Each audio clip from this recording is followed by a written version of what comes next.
Why does your back hurt, and what is the number one thing you can do to fix it? Common signs and symptoms of back pain is pain with standing, pain with doing the dishes or raking or vacuuming or anything in that bent position, pain when you get up in the morning, pain that wakes you up at night, pain with driving or sitting too long, pain with activities like running or exercising, pain with sneezing, pain going from sitting to standing, and many more. Those are just some of the popular ones. You could have all of those in your back pain, or you could just experience some of those. One thing that is important to understand that is pain that is reproducible is reducible.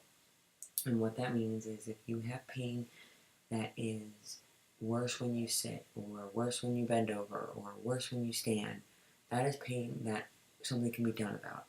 The pain that generally we are more concerned about, the pain where surgery is more an option, the pain where physical therapy or non-invasive methods are more considered, is pain that doesn't go away. It doesn't matter if you sit, it doesn't matter if you stand, the pain is there. Now, some people describe pain all the time, but it gets worse or it gets better.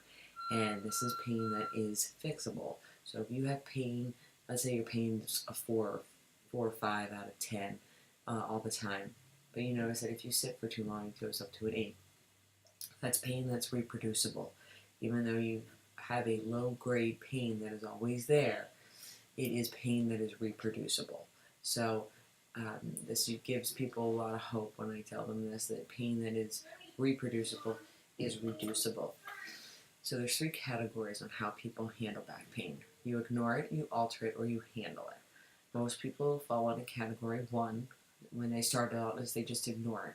Oh, this is just a spasm, it'll go away. Oh, I'm getting older, I have back pain. Oh, it doesn't matter. My dad had back pain, so I'm going to have back pain, so I'm just going to ignore it. My rule is 2 weeks. If the pain doesn't go away in 2 weeks, then you need to see a doctor. You need to get it worked on. 2 weeks is enough time for something to go away.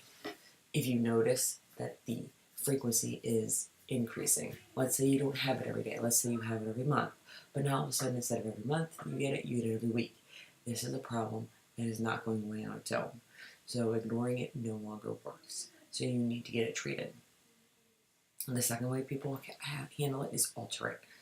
Altering it means taking drugs, whether it's an epidural shot, whether it's over-the-counter medication like Advil, whether it is Flexeril or some heavier drugs.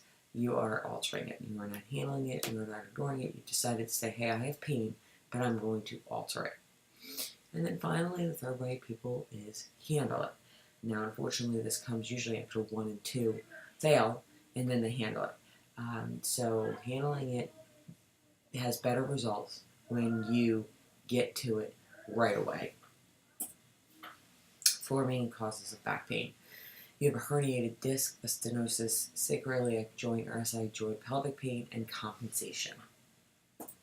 So a herniated disc. A herniated disc, it's also a bulging disc or a slip disc.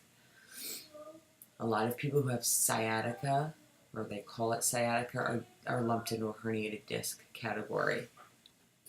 Sciatica just means pain going down the leg. It's usually a garbage can term. It's not an actual medical diagnosis. So herniated disc means you have numbness and tingling in your feet. It's going down your leg. That is an indicative of a herniated disc. If there's pain in your back, pain in your leg, pain in your butt, this is not a herniated disc. A herniated disc does not cause pain. A herniated disc causes numbness and tingling. So if I were to examine you and I were to touch spots on your back, you wouldn't be able to feel anything. It wouldn't irritate you if I was touching you. It wouldn't bother you, but you would still feel pain going down your leg. This is common in the 40-year-old category because they're always bending down and picking up their kids. This is the highest amount of pressure you can put on your disc, is when you bend and you lift something that has weight to it. So if you ever want to see how to lift something properly, throw a medicine ball in the middle of a daycare center of 2-year-olds. Watch them walk over to it, squat down to the floor, pull it close to them, and pick it up. That's how you should properly lift something. Unfortunately, as we get older, we become lazier, it's easier to bend over from our waist. This allows our discs to herniate every single time. 70% of all people who get an MRI are going to have herniated disc. So I have herniated discs. I don't have any back pain, but I have herniated disc. So if I was to go to the doctor and I was complaining of back pain and I was to get an MRI, chances are you would say, oh, you have 5 herniated discs in your back and that's the cause of your pain. Well, in fact, I don't really have any numbness or tingling, and the discs I know are in my back because I've had an MRI years ago. So I know they're there. They've been there forever. They don't cause me difficulty doing anything. So therefore, I know they're not the cause of the pain. So 70% of you walking around have herniated discs. So if this is a diagnosis that you received, but you don't have numbness or tingling, it's not causing you a problem. Stenosis. This is a narrowing of the spinal canal. And this is when you see someone who has to bend over the shopping cart, who has to bend over to walk. They get relief. You get relief when you sit or when you stand and you bend over or when you sit down. And I'm talking about immediate relief. I'm not talking about, if I just gotta lay down for 5, 10, 15 minutes and let my back pain relax or let my back relax. No, this is immediate. And then when you stand up to walk, it comes right back. This type of pain is going to shoot down both legs. And it's going to be pretty unrelenting. So you're going to have numbness and tingling. And it's going to go down both legs. Now again, if there's pain with this, not necessarily due to the stenosis. Depends on how far along you are in the progression of the stenosis. This is common in people over 60, and it's going to go down both sides. It's going to go both legs. It's usually not a one side or another problem. SI joint and pelvic pain. So the most common way I diagnose this is people walk into my office, say, I have a pain right here. They take their thumb and they jam it on their SI joint. Now this is not to be confused with I have a pain in the butt, because a pain in the butt is a different diagnosis. But this is when somebody can actually point to where their back pain hurts. Now they may have back pain all over, but there is one point on their back that really bothers them. This is usually an SI joint. Nothing's going to show up on an X-ray or MRI or any blood test or any type of workup that you could do that's going to diagnose this. This has to be diagnosed through manual therapy. This has to be diagnosed by a physical therapist who knows exactly what they're doing. So it's not a definitive test on an X-ray. So sometimes people will go back to their doctor after we've worked on them and say, oh, you know what, they worked on my side joint, it felt really good. You know, why didn't you tell me that? Why didn't you tell me that was going on? Because you really have to get your hands on someone to be able to determine whether the SI joint or the pelvic pain is causing the back pain. And finally, we have compensation. Compensation is not a direct reason that you have back pain. It's not an actual diagnosis like a stenosis or herniated disc, but it is the number one reason that people seek treatment for back pain. And that's because they've ignored it and they've altered it, and now they have to handle it. Well, by the time they handle it, they've compensated for everything. Compensation is when you allow your muscles to work differently. So when your body feels pain, some muscles are going to work harder and some muscles are going to work a little less. That's how your body is designed to work. It doesn't allow you to feel pain if it can help it.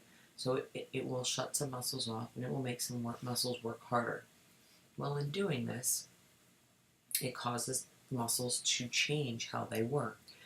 It can handle this for about a day or two, but after that, your muscles start to think, well, maybe this is how it's supposed to work. So they start to work that way, but they're not designed to work that way. So they start recruiting other muscles to help them out.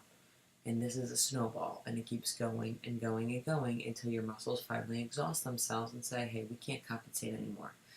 We're all done here. So this is a very long process to get here, and unfortunately a long process to reverse. In order to treat compensation, you have to reverse the muscles. You have to get the knots out of the muscles. You have to then retrain the muscles on how they are supposed to act and how they are supposed to work, because they think they're supposed to work one way that you train them, which is not correct. Number one way to fix back pain is posture. And I know so many people who are going to roll their eyes and go, oh my gosh, I know I have to sit up straight. My mom's always told me that. My teachers in school, I've got a back brace to sit up straight. Most people don't sit up straight most people don't have correct posture because their environment doesn't allow them to have correct posture.